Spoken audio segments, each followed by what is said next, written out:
各位线上的同修，大家晚安，大家好。今天晚上我们读书会要来继续回眸来时路。上礼拜我们已经分享了上集，那这礼拜我们要来继续讲中集，那下礼拜就讲下集，总共我们要讲3集。那上周我们谈到，由于皈依马来西亚的博元长老那进而亲近了长老的2位弟子果能法师跟常超法师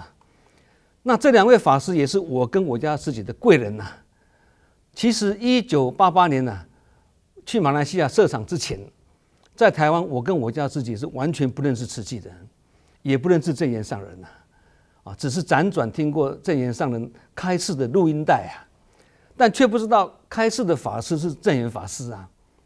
因此我跟我太太的慈济因缘是在马来西亚缘起的。那在海外投资创业也是需要心灵上的寄托更因为呢开工初期这个诸事不顺那果能法师就带领了一些佛友们远从吉隆坡呢来到马六甲我的工厂帮我办了一场蒙山施食法会超度工厂四周的这个孤魂野鬼并且呢安立了一尊庄严的观世音菩萨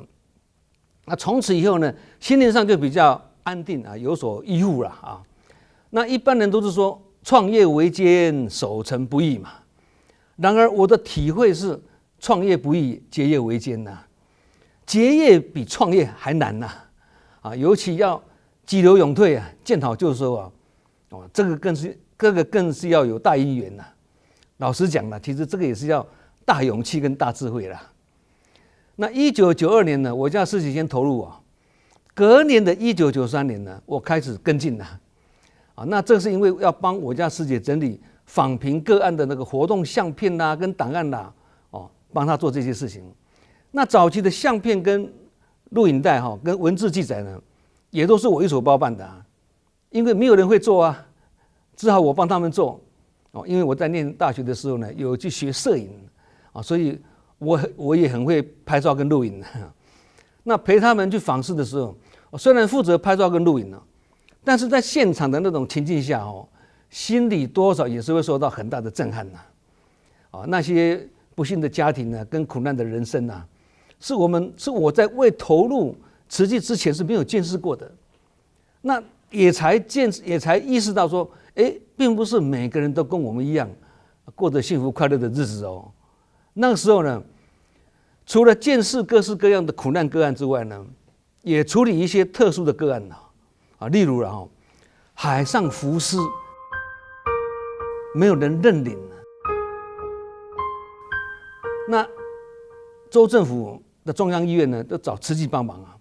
那我去了才真正体会到为何人家说天下第一臭是尸臭味那个腐尸海上捞起来以后，再放在那个冰柜里面冰拿出来也是非常臭的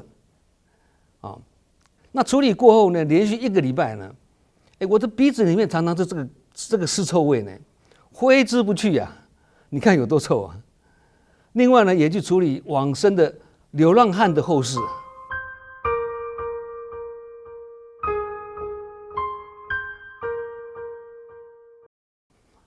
并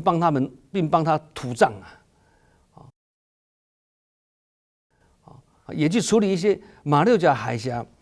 被海盗劫持的台湾的渔船马六甲海峡是最繁忙最危险的海峡因为海盗很多啦，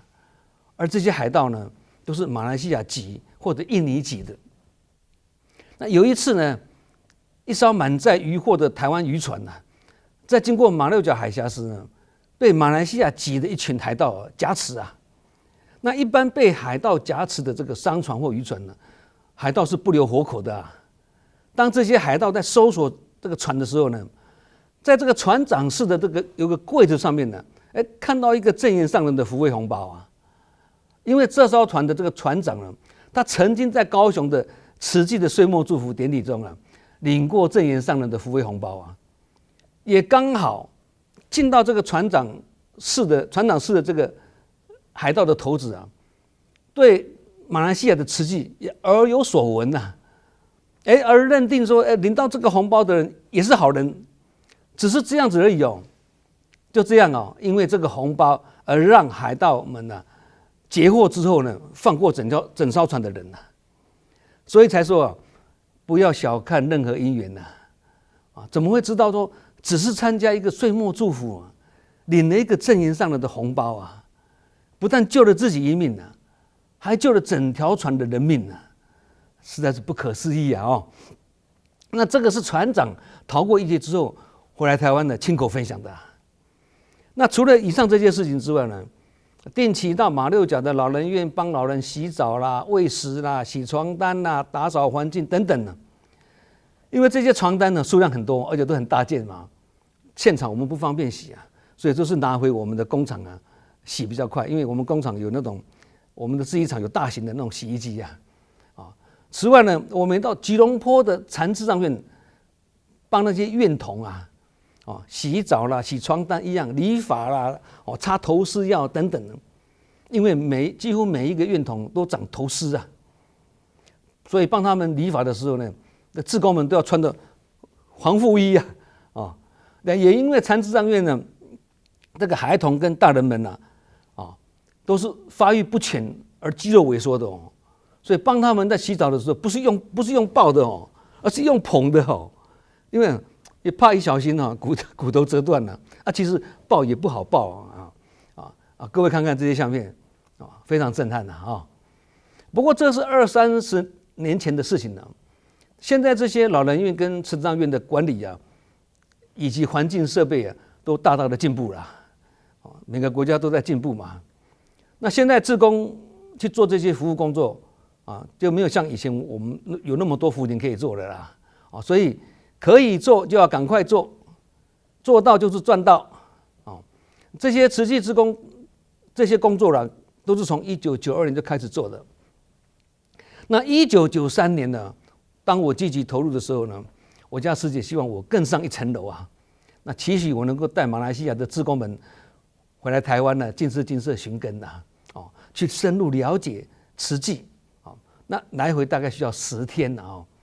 现在比较少这种营队的，以前大概现在都比较短一点，以前都10天的那时候我是一方面要照顾工厂而每周一次2次打高尔夫球，那更是我的兴趣于是呢，我就婉拒了我家师姐这样的建议那个时候呢，我家师姐对我讲了一句话，很有智慧的话她说我跟你讲一个企业家啦，1年抽不出10天去做一件有意义的事情，这个企业是失败的啦。这句话真的把我激励到了那我就懵懵懂懂带了20几位志工从马来西亚到台湾来寻根那这一次的寻根之旅呢，也是大大的改变我的一生那是1993年11月我们一行人来到台湾花莲的净师精舍。我记得抵达的时候是下午一踏进精舍呢，我立即感受到那一股整个环境的那种宁静跟那种温馨祥和的道气那我是从红尘滚滚的商场如战场进入到这个脱俗宁静的道场那整个人当然是会被震慑住那我还记得当下第一个感觉是什么呢？这个不就是人间净土吗？那在净舍里面呢，尤其看到一些老菩萨围在一起挑菜啦，看到金舍的师父们。他们是一日不做一日不食的刻苦精神那跟他们在寒暄对话的时候人人更是句句法语听的是如沐春风这个时候呢，我深深感觉到自己就好像刘姥姥进大观园一样见识太浅薄了啦，也自觉自己真的太渺小了啦。那我曾经以为成功的事业就是圆满的人生结果那时候我当下告诉我自己我说刘先生你除了有一点钱之外，你是一无所有这是我人生第一次踏入净师精舍时候的自我反思那在精舍的这几天里面呢，原本担心3点多就要起床做早课担心起不来结果都是自动起床因为这是道场有它的道气，让你不敢懈怠所以船到桥头自然直那既然已经来到精舍了当然要向正言上人分享我们那时候在马来西亚所做的一些访贫的个案那这个都会安排出来的。所以我是有备而来啊，每一个个案，就刚刚讲的那些什么流浪汉呐，还有什么海上浮尸的那些那个每一个个案上面解说都用心做成一张张的海报很大张的海报亲手呢提着带回来，没有折的用这么大的袋子这样带回来那上人当然一张一张很用心的看对我们赞叹有加。那一次的首度寻根我也把握了因缘皈依的正言上人那皈依的仪式却非常的简单因为我曾经也皈依了几位法师但是都有一点的仪式嘛。但是正言上人不一样那时候上人是说，只要你是以佛心为己心，以师志为己志，这样你就是皈依我，就是我的弟子啦。其实这样不重形式的务实的做法跟我自己的行事风格是十分相契合的。因此我当下就深深感觉到说这个就是我要追随的名师不是出名的名是光明的明因为我不是慕名而来而是为法而来那离开台湾的前一天呢是在台北分会参加精进一日也就是忠孝东路一段的那个旧会所那天呢，我们马来西亚的20几个人呢，被安排坐在前面第一排那上人升座开示的时候，就对众说道今天这个精进一日你们坐在下面听课而服务你们的那些男众师兄们他们必须抢着来报名有限制名额的他们才有机会来做工作人员而这些工作人员都是企业家、董事长或者高级主管他们让自己的太太当学员那自己就把握因缘来做工作人员我一听了以后感觉到这个团体的男众们他真有心那只是这样的感觉而已然而呢，到午斋的时候呢，悠扬的背景音乐响起了那大家都安安静静的坐在蒲团上面准备用餐嘛。那上人也是坐在台上现场的气氛非常庄严宁静等到工作人员把餐盒一一送到面前，随着音乐把那个餐盒送到我们面前的时候呢，这个时候呢，我隐约看到右边有一排工作人员一步一步从我这边走过来。那当有一位可能也是董事长或者大老板的师兄呢，在我前面跪下来用双手把餐盒送到我眼前的时候，哇！我感动到泪水潸然而下，因为那时候的我是自视甚高可是我何德何能呢？让一位也是董事长或者是老板的人呢，跪下来把这个餐盒送到我眼前来，哇！我实在是很感动久久无法自已那餐盒上面有附一张那个 tissue 嘛那张面子我都不够我擦就这样的一边流着眼泪一边用餐还早早把它吃完了，立刻就躲起来，因为不想让人看到我哭红的双眼那1993的那一年呢，也刚好正言上人正在推动骨髓捐赠帮助那些血癌的患者那呼吁大家呢，骨髓捐赠救人一命，无损己身活动中也会提起这个事情嘛。那时候刘德华还帮慈济做代言人那骨髓捐赠这件事情呢，也让我联想到，那时候我就想到这么大的一个骨髓捐赠活动，需要长期来号召民众捐血造册成立骨髓资料库那将来也不是捐血是捐骨髓那这种事情不是由政府或大医院来推动，而是由正言上人来推动想想原来捐血容易捐髓难必须由德高望重的正言上人来呼吁，才会有说服力到今年4月加入配对资料库的这个志愿者有将近50万人那历年来呢，寻求配对的病患有7万多人而成功移植骨髓的案例有将近7000人等于是这个骨髓资料库救了7000条人命也因此呢，慈济的这个骨髓资料库在品质跟国际的认证方面是处于全球领先的地位那1993年年底寻根回去马来西亚之后呢，1994年呢，我更加积极推动慈济工作，因为我个性是很积极的人那各项事业就陆续展开了因为那时候没有会所嘛，所有早期的活动哦，包括亲子班啦、访视会议啦、行政会议啦、现场发放等等啊，都是利用我自己工厂的空间呐。尤其每个月办一次照顾户发放日啊，这个是大活动啊，把400多位居住在不同地方的照顾户呢，由志工们开车一一把他们有就用巴士啦，像老人院就人多就用巴士嘛，个案就用那个志工开车去载他们嘛。带他们来我的工厂啊，那给他们免费中西医义诊啦、义检啦、喂食啦、团康活动等等的，让他们享用一顿午餐之后呢，再让他们带走每个人不完全一样的这个生活补助物资啦，这样总共办了100次，我自己也投入其中，做得非常欢喜啊，那后来之后因为会务繁重，慢慢做了调整了，因为这个大活动是要耗费很多的人力的啊。那到了1995年的年初呢，我发觉说，每次这个大发放日来的时候，大量的照顾的生活物资以及发放日用到的那些轮椅啊、助行器啊、各种器材啊，堆满我的工厂啊，我工厂大厅哦，因为比较方便下货嘛，感觉总有一天呢会面临场地不敷使用的问题啊，那同时也会影响到我工厂的营运啊。于是呢，我超前部署兴起了在工厂旁边的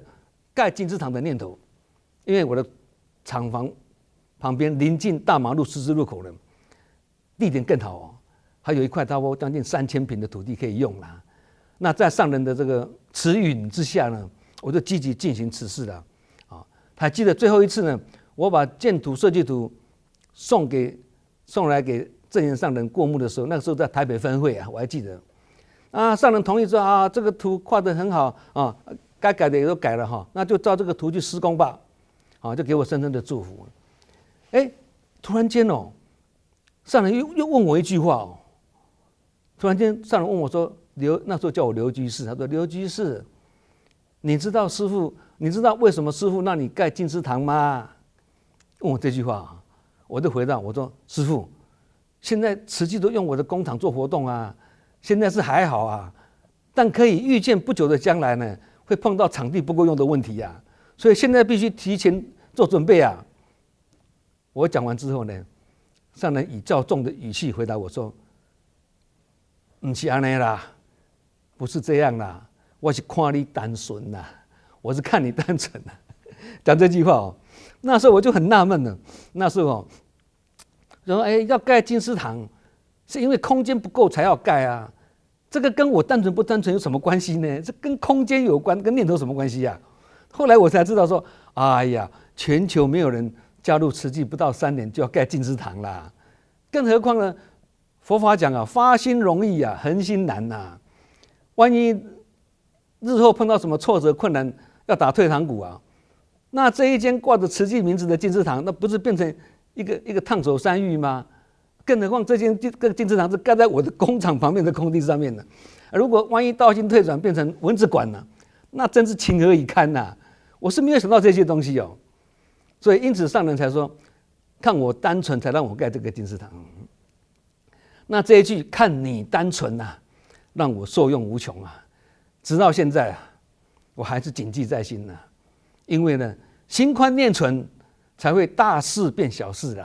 小事变没事那心不宽念不纯呢，小事变大事，没事变有事。所以这句经典的开示呢，我一直拿来警惕自己不敢遗忘读书会中我也常常拿这个跟大家一起共勉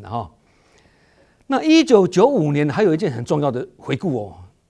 那一年呢，我跟台湾20几位事业家一起去柬埔寨看灾因为那时候呢，柬埔寨还有红高棉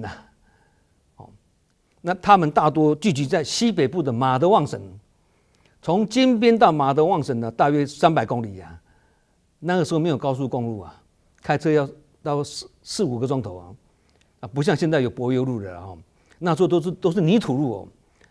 车子一过立即尘土飞扬连坐在车子里面都会灰头土脸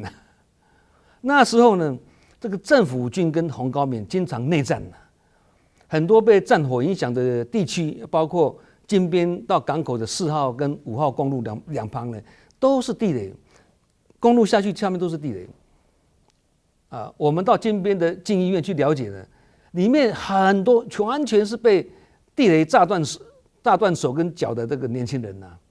各位可以看看这个相片，一堆，而且呢，因为太多人了，医院装不下，病房装不下，放在走廊上面一大堆。那个时候的金边晚上也没有电力供应哦，好像一个黑漆漆的死城一样哦。那比较有钱的家庭呢，他就会自己买发电机发电，但是这个很少。一些商店也会自己雇武装的保镖，晚上就睡在门口，漆黑的店门口以防有人抢劫啦。那个时候呢，红高棉的军队在马德旺省呢，对当地的农民跟村民呢烧杀掳掠造成10多万的难民呢餐风露宿甚至呢逃离家园那我们去看灾的时候，安全起见，有些人就是坐在坦克车里面那我的车前后呢都有安排全副武装的这个军队政府军保护这些士兵手上都拿着武器拿的不是步枪而是迫击炮这种重武器你看看那沿途还要什么？还要搭下车搭小船沿着湄公河的支流呢前进可以看相片那下了船呢再搭牛车呢进入乡村里面为的就是要一探究竟证实呢官员跟我们所诉说的这些惨况是不是真实的我们眼见为信才能做出正确的援助计划嘛。那勘灾期间呢，不但每天要写日志传回花莲呢，还要每日以电话向正言上人报告难民的生活惨况那后来上人觉得，这样讲起来，这个事态蛮紧急的，决定呢，等你们勘灾团回来台湾之后呢，再隔2个礼拜，再派遣另一支发放团队呢，到马德旺省呢，进行稻米跟谷种的发放那我很幸运勘灾跟发放2次行动我都有参加发放团队呢，后面的这个发放团队是由2位长途师傅带队在稻米运送到马德旺省指定的仓库后呢，这几万个难民聚集的发放现场人山人海各位看这个相片。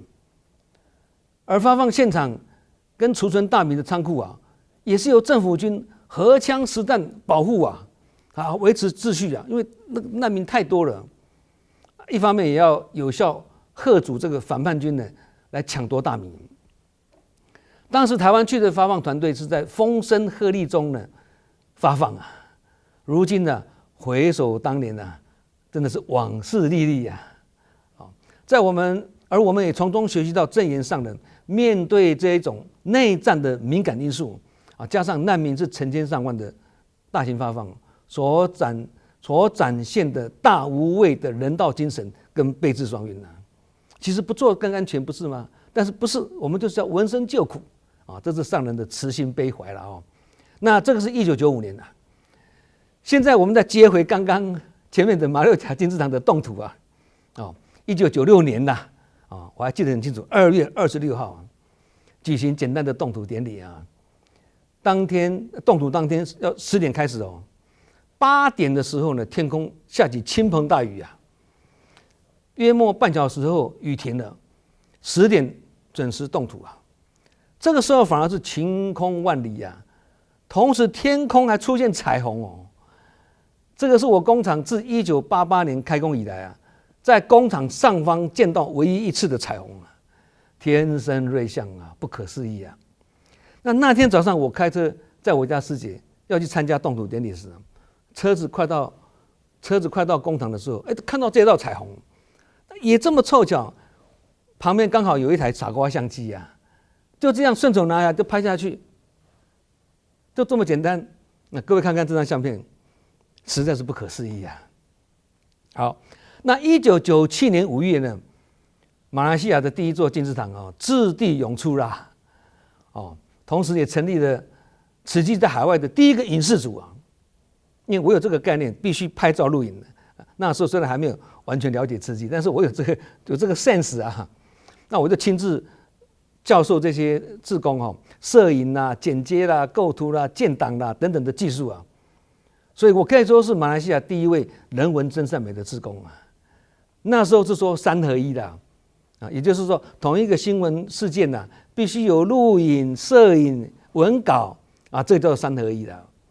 而我一人全部包办，我是1合3呐，因为早期没有懂影视的志工啊，什么事都要自己来啊。所以我自己一个人呢，背着录影机，摄影机啊，自己录、自己拍、自己写文稿，做得蛮有成就感的啦。那1996年2月，当马六甲竞技场正在起建的时候啊，4月底我参加了台湾的青海雪灾的赈灾发放团我从吉隆坡飞广州3个半小时，在广州跟台湾团队一行13人的会合，再转机飞了3个半小时，抵达青海的西宁机场啊。那这个机场是在海拔2000多公尺的地方哦。我们我们到的时候分了两辆这个箱型车啊，在白雪皑皑的山路上啊，往青藏高原迈进啊。那车上都有准备每人一个氧气袋，中途还有几次呢，车子陷入泥泞的雪地，无法动弹啊。还好当地的接待人员呢心里有数啊，早已经准备好一辆拖吊车随行了，准备随时救援啊。一路上就这样车子摇摇晃晃啊，走了9个多钟头，在山路上走了9个多钟头，深夜时分呢，抵达了青海的玉树州啊，并在这里安单了。那这个时候呢，已经是海拔3600公尺了呢，差不多玉山的高度了呢，已经可以明显感觉到这个氧气稀薄啊，因为走路一快就会喘啊，不敢走快啊。那情况比较严重的头会痛，那就要吃1粒潘纳豆啊。那在这个玉树中，我们只睡了4个钟头。一群人又一大早分成几辆4轮传动车啊，往青藏高原的山顶的迈进啊。我一看，这安排的4轮传动车，我心里已经有数了啦。山路一定是很难走，崎岖难行，才会安排4轮传动车嘛。那虽然道路崎岖难行啊，但是在一路上看到那个青藏高原极尽空旷啊，风景秀丽啊，万籁有声的，完全没有声音的呢。但是没有声音也是有声音的，有那种叽的声音啊，把引擎关掉来听啊，有如人间仙境啊。中途我们还经过当年文成公主的行宫啊，哇，实在是令人发思古之幽情啊。那车子爬行了几个钟头之后呢，我们到达长江跟黄河的发源地啊，也就是海拔5482公尺的巴颜克拉山啊。这个是当初我们高中在念地理课的时候讲到的地方哦。那有幸亲临此地啊，感受格外深刻啊。当一路上开了很久车子，当一路上看到许多死去的那个牦牛啊，有的都变成骨头了啦。我们知道说，发放的村落快到了哦。那这些牲畜都是死于零下40几度的温度，所以那个是雪灾，我们因为雪灾而去的嘛。那我们去的时候是零下几度而已的，还没有像那个雪灾那么冷的。那没多久，我们终于到达了灾民居住的村庄啊。那些藏胞们他们是载歌载舞欢迎我们的，跳得很激烈，却一点都不会喘呢。原来他们是很习惯这种高山的这个稀薄的空气啦。那典礼过后呢，开始发放这个现金跟青稞2种。那青稞是藏民的主食啦，那发放现金是帮助他们买牲畜，因为牲畜都死光了啊，他们的收入就靠那些牲畜啊。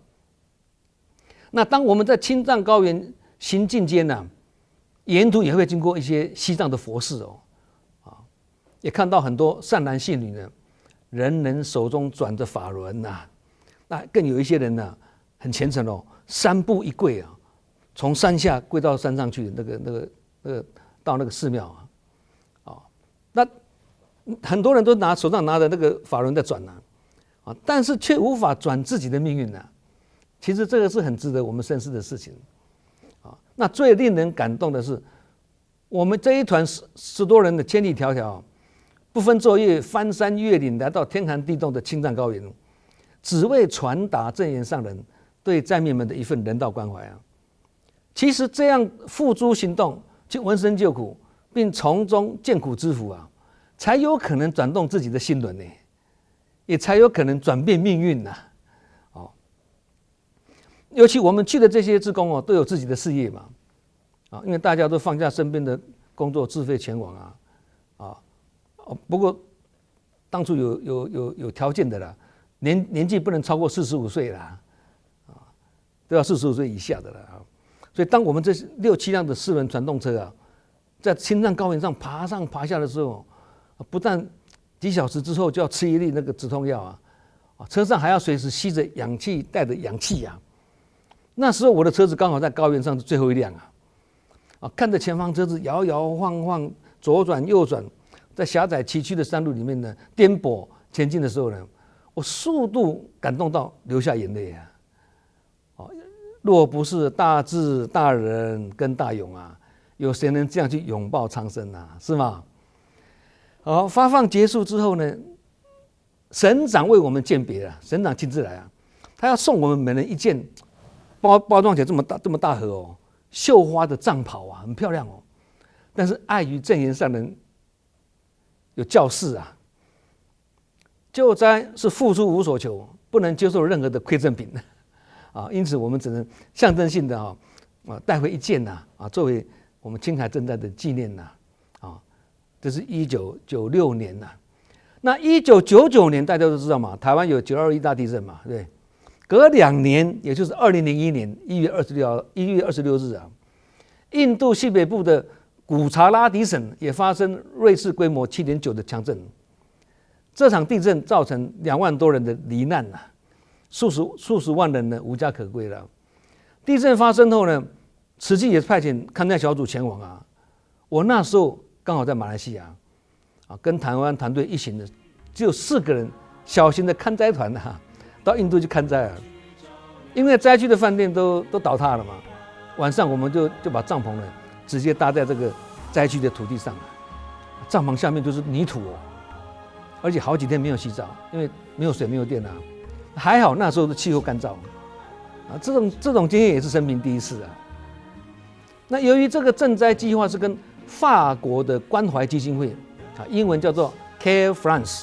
合作的准备在灾区援建大爱屋那这是因为那时候我们慈济还没有在印度注册，因此呢，整个灾后重建计划呢是由这个法国的这个基金会来主导下周我们要继续来分享斯里兰卡跟北韩以及尼泊尔的回眸来时路今天我们读书会就暂时讲到这里，感谢大家的聆听，我们下周同一时间再见。